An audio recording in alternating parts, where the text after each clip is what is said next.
Ek dank die Here dat ek vanmôre weer saam met 'n bietjie kan wees. Mag die Here vir u baie ryklik seën en dit is vir my so goed om die woord van die Here elke keer met u te deel. Ons is besig met Titus, die 3de hoofstuk en ons staan vandag stil met die 6de vers. Maar ek gaan vir u vanaf die 5de vers lees dat ons net weer die verband kry waaroor die apostel Paulus met Titus praat. En hy maak sulke geweldige stellinge waarop ek en u moet let. Hoor wat sê hy? Nie op grond van die werke van geregtigheid wat ons gedoen het nie, maar na sy barmhartigheid het hy ons gered deur die bad van die wedergeboorte en deur die vernuwing van die Heilige Gees, wat hy ryklik uitgestort het op ons deur Jesus Christus, ons verlosser. Nou hier het ons 'n paar baie belangrike momente gehoor, naamlik dat ons werke, al is hulle hoe regverdig, al is hulle hoe mooi, al is hulle ook hoe moreel, geen mens kan ooit deur sy eie werke voor God geregverdig word nie. Ons is van nature sondaars en Jesaja sê vir ons beste werke is voor God soos 'n wegwerklike kleed. Ons is alleen gered deur die wedergeboorte wat die barmhartigheid van God na ons gebring het. Geliefdes, miskien moet ek net gou weer vir u lees, dan hoor u net weer hoe mooi sê Paulus dit vir die Efesiërs, daar in Efesiërs 2. Hoor wat sê hy vir hom? Hy sê vir ons in Efesiërs 2, en julle het hy lewend gemaak, wat dood was deur die misdade en die sondes, waarin julle tevore gewandel het volgens die loop van hierdie wêreld, volgens die owerste van die mag van die lig, van die gees wat nou in die kinders van die ongehoorsaamheid werk, onder wie ons almal vroeër was, want toe ons die begeerlikheid van die vlees en die begeerlikheid van die sinne gedoen het, en ons was van nature kinders van die toorn van God, net soos ook die ander. En dan, maar God, wat ryk is in barmhartigheid, het deur sy groote genade waarmee hy ons liefgehad het, ook toe ons dood was deur die misdade, lewend gemaak saam met Christus, uit genade is julle gered. En hoor, en saam opgewek, en saam laat sit in die hemele, in Christus Jesus. Wat 'n geweldige groot woord as hy praat van die genade van God wat ons deel geword het. En nou kom sê hy vir ons dat hierdie wedergeboorte ons deel geword het en God het verder ook vir ons die vernuwing van die Heilige Gees in ons harte gewerk. Die oomblik as jy Jesus Christus aanneem, dan kom woon die Heilige Gees. Dit is een van die drie eenheid, die Heilige Gees as God, kom woon in jou en my.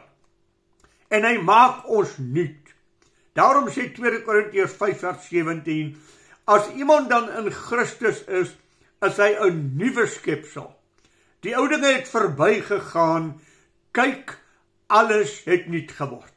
En dat ons let op die genade van God wat hy vir ons gegee het.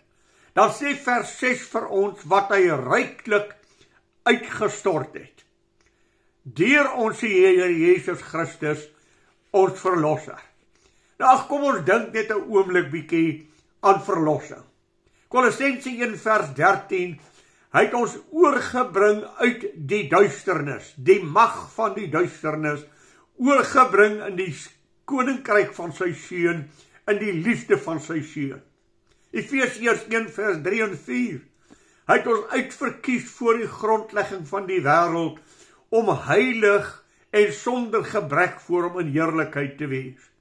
2 Petrus 1 vers 3, wat hierdie woorde sê, immer sy goddelike krag het hy ons alles gegee, wat tot die lewe en die godsvrug dien, deur die kennis van hom wat ons geroep het, deur sy heerlikheid en deug, waardeur hy ons die grootste en rykste beloftes geskenk het, sodat ons daardeur deelgenote kan word van die goddelike natuur, nadat ons die verdorwenheid ontvlug het, wat deur die begeerlikhede in die vlees is.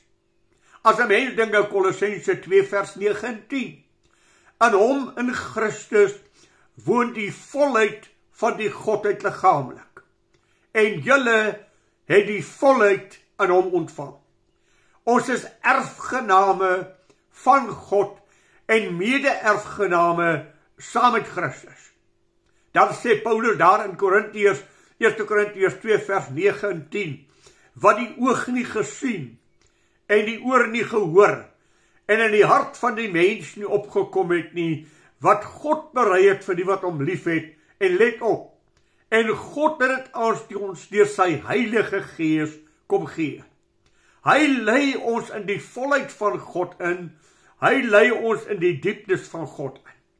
As ek dink aan Korintiërs die 3de hoofstuk vers 18 wat sê, terwyl ons met 'n onbedekte gesig, soos in 'n spieël, die heerlikheid van die Here aanskou, word ons van gedaante verander na dieselfde beeld as van heerlikheid tot heerlikheid.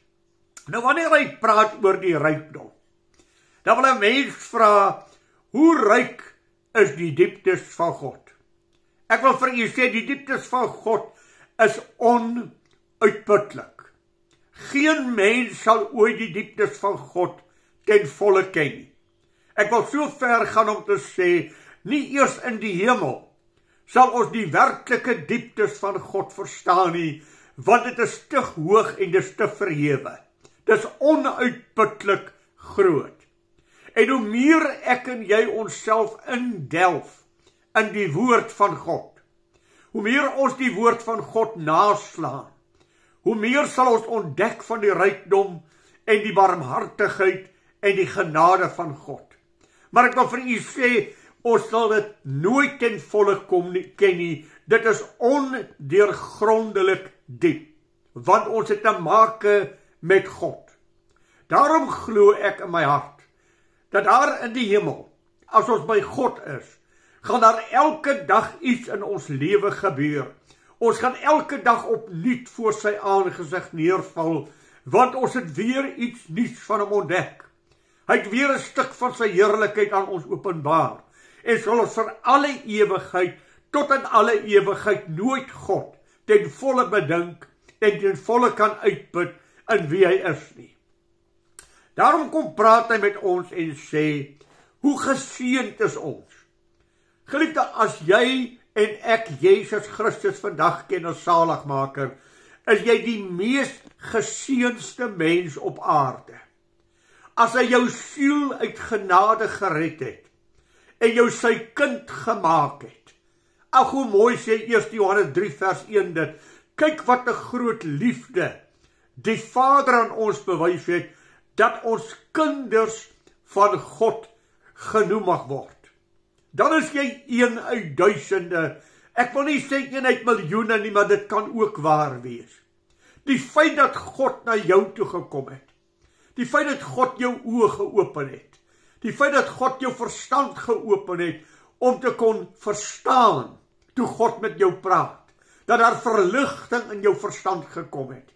Dit wat Paulus bid vir die Efesiërs, Here gee verligte oë van die verstand, om te verstaan, wat is die rykdom en die heerlikheid van God, wat daar vir ons in Christus Jesus is.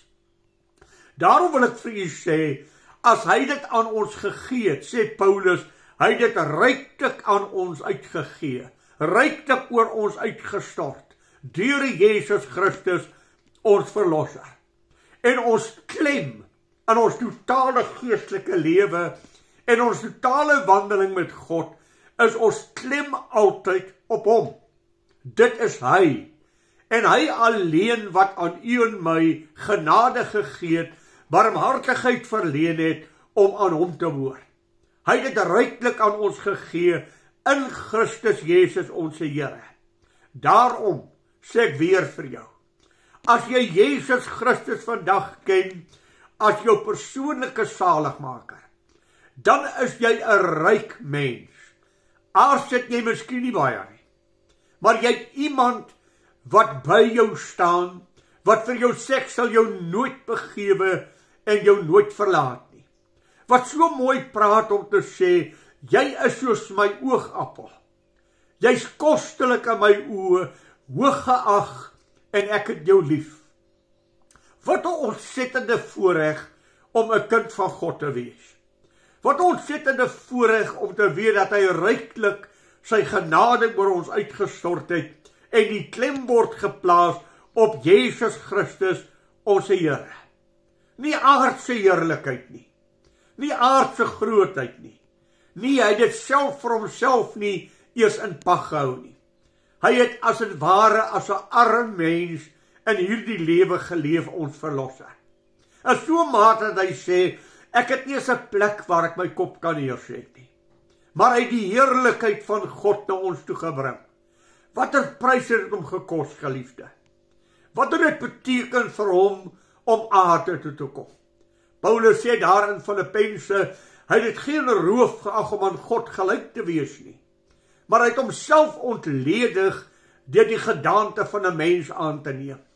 En 'n gedaante gevind as 'n mens het hy homself verneder tot die dood toe, ja, die dood van die kruis. Daarom sê Paulus, dis 'n betroubare woord en werd om ten volle aangeneem te word, dat Christus Jesus in die wêreld ingekom het, om sondaars te kom verlos. Want so lief het God die wêreld gehad, dat hy sy eniggebore seun gegee het, sodat elkeen wat aan hom sou glo, nie verlore mag gaan nie, maar die ewige lewe kan hê. God het sy seun in die wêreld gestuur, nie om die wêreld te veroordeel nie, maar dat die wêreld deur hom gered kan word. Daarom, almal wat aan hom glo, word nie veroordeel nie. Maar hulle wat nie glo nie, is alreeds veroordeel, omdat hulle nie geglo het in die naam van die eniggebore seun van God nie. Daarom wat 'n voorreg om vanmôre net te kan sê, my verlosser leef. En vra jy my hoe ek dit weet, hy leef in my hart. Want die Heilige Gees in my hart getuig saam met my gees dat ek 'n kind van God is. Dis nie iets wat ek raai nie, dis nie iets wat ek hoop nie, dis iets wat ek weet. Daar het iets in my lewe gebeur, ek het 'n nuwe lewe ontvang. Die Heilige Gees woon in my, en dinge wat in die verlede vir my saak gemaak het van my afgeval. Daar is by my net een uitsondering en een saak in my hart, en dit is om God te behaag in alles wat ek doen. Daarom sê Paulus dan ook vir die Kolossense, dat ons waardiglik voor die Here mag wandel, om hom in alles te behaag, en julle in elke goeie werk vrug mag dra, en in die kennis van God mag groei. Daarom sê hy vir die Korintiërs, dat die wat lewe nie meer vir hulle self moet lewe nie, maar vir hom wat vir hulle gesterf het en opgewek is. Daarom sê hy vir die Hebreërs, aangesien ons so 'n heerlikheid, so 'n koninkryk ontvang het, laat ons dankbaar wees, en so God met vrees en met eer bedien. Terwyl ek en jy hier op die aarde is, smag ons om saam met hom in heerlikheid opgeneem te word. Ja, dit is waar, die lewe wat ons het is 'n lewe van stryd, is 'n lewe van veg met die vyand, soos wat Paulus vir die Efesiërs sê, ons worstelstryd is dit nie teen vlees en bloed nie, maar teen owerhede en die magte, teen die bose geeste in die lig.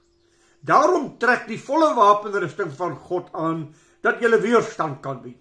En dan sê aan die einde, en nadat julle alles voltooi het, nog steeds staande kan bly.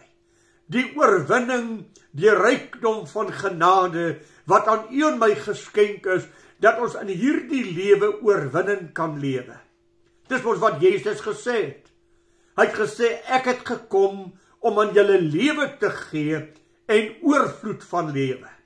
Daarom geliefde dat ek en u in die dieptes van God se woord sal indelf. Dat ons tyd sal neem om uit te vind wat God sy woord vir ons sê en God te ontdek. Ag geliefde, ek wil vir jou uitdaag, lees ook asseblief die Ou Testament. Daar ontdek jy God se genade besonderlik. Daar ontdek jy God se wonderwerke. Daar sien jy hoe God met sy volk gewerk het. Onthou, die Nuwe Testament is geskoei op die waarhede van die Ou Testament.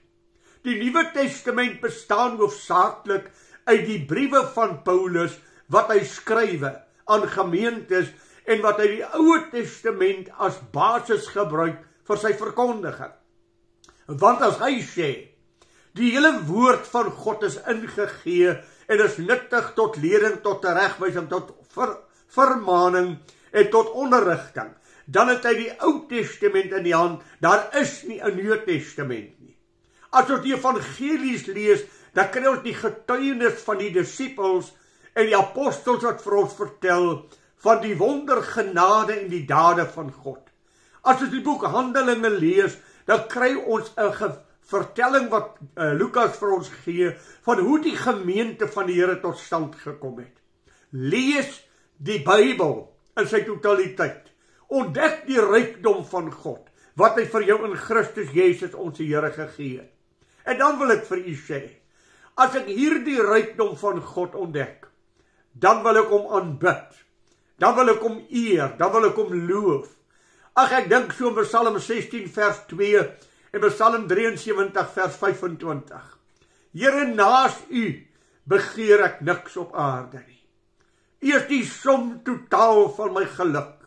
Geliefdes, hy moet die bron van ons lewe wees. Hy moet ons eerste liefde wees. Bo alles. Is dit nie wat hy gesê het nie? Wie die vader of moeder of seun of dogter of enige iemand anderster, ja sy eie lewe, meer lief het as vir my, is my nie waardig nie. Daarom ontdek hom, aanbid hom, want hy is dit waardig. Hoe sal ons ooit verstaan dat God sulke liefde aan ons bewys het en sulke barmhartigheid en genade aan ons betoon het, dat hy Jesus Christus gestuur het om in jou en my plek te gaan sterwe. En geliefdes, kan ek dit maar sê, hel op aarde te belewe tot aan die kruis. En hy moet uitroep, my God, waarom het hy my verlaat? Omdat hy in my plek gesterf het, omdat hy in my plek gestaan het, en hy in my plek my sonde hom aan die kruis gebring het, en hy dit daar moes dra. Staan 'n oomblik stil, bedink die genade van God aan jou, bedink die rykdom van God se goedheid aan jou, en aanbid hom en bring hom die eer wat hom toekom.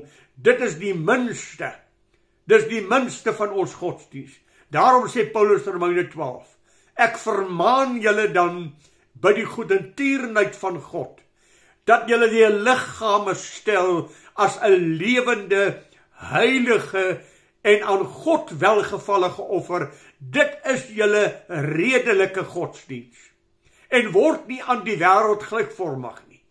Word verander deur die vernuwe van jou denke, sodat jy kan beproef wat die goeie en die heilige en die heerlike en die ryke genade van God in Christus Jesus vir jou is. Mag die Here vir u ryklik seën. Ons gesels volgende week weer saam met mekaar. Seën van die Here vir u, my broer en suster.